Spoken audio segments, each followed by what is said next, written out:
about conspiracy theory, I got to lay out the caveat right away. Some conspiracies are true. There is nothing wrong intellectually, morally, aesthetically, politically for pursuing what other people call conspiracy theories. Conspiracy theory is a wastebasket term. That means if you can get your enemy's perspective into the basket, you can throw it away. So if I can convince you that the criticism of the, let's say, vaccine that I'm putting out is a conspiracy theory, then I can not deal with the actual content of the critique. And indeed, this is how the idea of the term conspiracy theory emerges in the wake of the assassination of John F. Kennedy, which is really kind of the ground zero of sort of postmodern conspiracy theory. As I said, conspiracy theory goes back to, let's say, the French Revolution, because when the French Revolution came, there was this great transformation, chop the heads off the aristocrats and the king.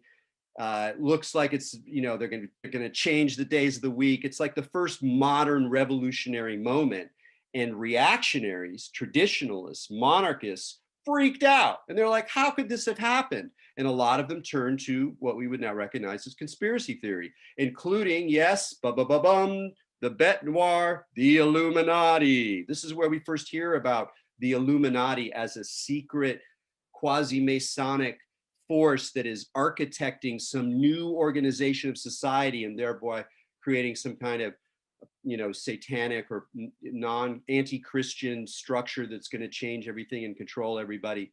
You see where we're going. This is a motif that keeps coming up over and over again. So you have this basic problem of, okay, JFK got shot, doesn't look very, looks a little fishy there. Warren Commission, pretty fishy. If you actually look at the stuff, I think a reasonable person, if you look at the Warren Commission's account of the JFK assassination, would go, I don't think so. I mean, that's just me. And I'm not a big conspiracy theorist. So when the Warren Commission comes out and said, oh, Lee Harvey Oswald acted alone, then he just happened to get killed by Jack Ruby, who then just happened to die, that's just a bunch of coincidences. And anybody who tells you anything else is a conspiracy theorist. So it enabled the establishment, essentially, to put anybody, journalists, concerned citizens, investigative reporters, cops, there was a lot of people who didn't buy it, and say, oh no, that's conspiracy theory. So you always got to say, every time you're talking about conspiracy theory, you recognize that it's a term of abuse, and that there are conspiracies in history, there are conspiracies in politics, and in fact, increasingly, power takes the form of conspiracy. Power hides behind the boardroom doors, makes decisions, and then has a public face. And we don't often get to see what happened behind the boardroom. I mean, it's actually a natural part of power. So that's important to acknowledge from the get-go. Another thing that's interesting about this wastebasket, though, and it's really important to think about this, because it's kind of strange. If you think about conspiracy theory as just a category for certain claims about reality, for a certain way of thinking, feverish, obsessive, paranoid, and especially associational.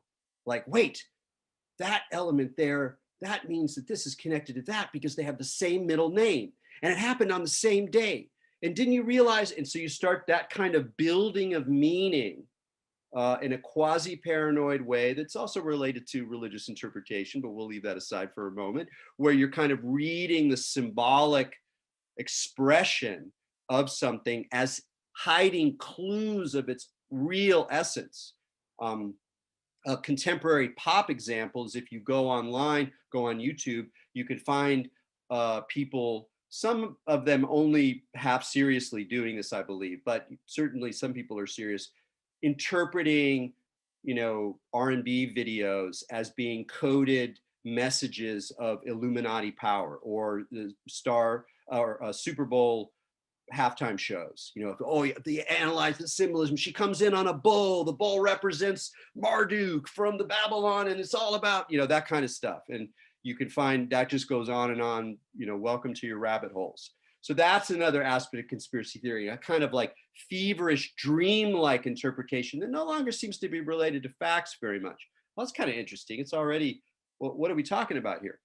Because the same category can include the following two things.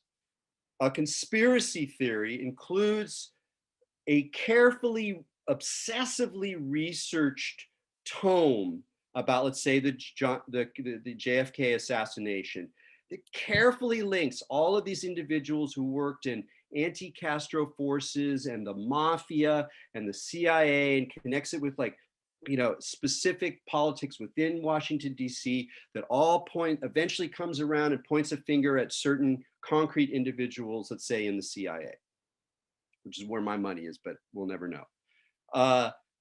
And that's a conspiracy theory. And we go online, we go on a YouTube video, and it's about how there's a bloodline of aristocrats in Europe that is ultimately descended from lizard aliens from Orion, from the star system in Orion, and that they've been manipulating using mind control devices, through media. They kind of they were mind controlled by these lizard alien forces. That's also a conspiracy theory associated with David Icke. Was really the first guy to really hit the kind of bring the sort of new world order, more political conspiracy into connection with alien UFO stuff. And those used to be somewhat separate in, let's say, the 1970s. Those were two separate worlds: the UFO, military secret agency collecting devices, and the new world order mind control kind of stuff was largely separate. And then they blended, because that's what these ideas do, is they blend. So both the lizard alien idea and the meticulously researched JFK assassination theory are conspiracy theories. Well, that's very interesting. That tells us that there's somewhere in our contemporary worldview, where we're forced to put things in categories, there's somewhere where fact and what we can only call, let's say, what should we call it? Fiction, the fabulous, the visionary, I don't want to say delusional, that's a little too pathologizing, but let's call it the sort of mythological fables or fabulosity. And it's hard to describe, but there's a place where those two things are one thing or fit together. Well, that's so strange, because we're taught over and over to do the opposite. You put facts over here, real history, science, the science of medicine, of vaccines, of chemtrails, of whatever, and over here you put delusion and fantasy and paranoia and all that. But of course, they're intimately bound up together. And that fact that they're bound up together is incredibly frustrating for everyone on the outside, and even to some degree for the people on the inside. Because if you're the guy who wrote that 1,500-page book about the JFK assassination, someone calls you a conspiracy theorist and says, well, what are you going to talk about next? Aliens? You're like, no, I'm not talking about aliens. I'm trying to figure out how power actually works historically in our reality, et cetera, et cetera. You see the bind that people are in. So there's two kind of ways then to talk about the problem of conspiracy theory. And it is a problem, folks. It's another one of our wicked problems, because again, as someone who was tracking this my whole life, I was always interested in this stuff, and it was super marginal for the most part. I mean, yeah, there were large communities that shared some of it. There's always been a part of the American right wing or conservative people in America that have embraced, especially Christians, like apocalyptic ideas that, when we get to the end times, there's going to be a antichrist system, and the antichrist is going to take over, and the mark of the beast, and you're not going to be able to buy and sell, and that's the computer, or that's the the little the UPC symbol on the back of your products or whatever it was. That kind of sort of religious visioning of contemporary technological capitalist society, that was always there,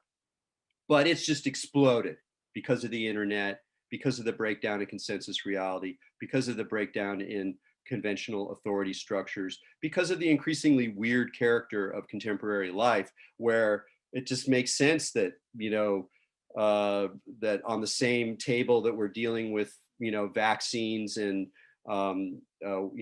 trying to start up our economy again, we're also dealing with, conspiracies and religious ideas. It's just like it's a big mush now that we're all trying to kind of navigate, and it's certainly part of popular culture. It's just part of the field now. Conspiracy theory. So the one side, so we remember we have the fact side and the religious, visionary, mythological side. And the fact side, it's like people is reflected in the people who want to who say that the problem with conspiracy theory is that we have to restore respect for facts and critical thinking and science. We must inoculate ourselves and the population against these unhelpful ideas that are delusional, they're paranoid, and we have to, return to a culture that respects facts and science and critical thinking. Okay, sure, I buy that, but good luck. And I say that because part of the ways that people get into conspiracy theory is that they divest their trust or have their trust divested for them from these conventional sources of authority.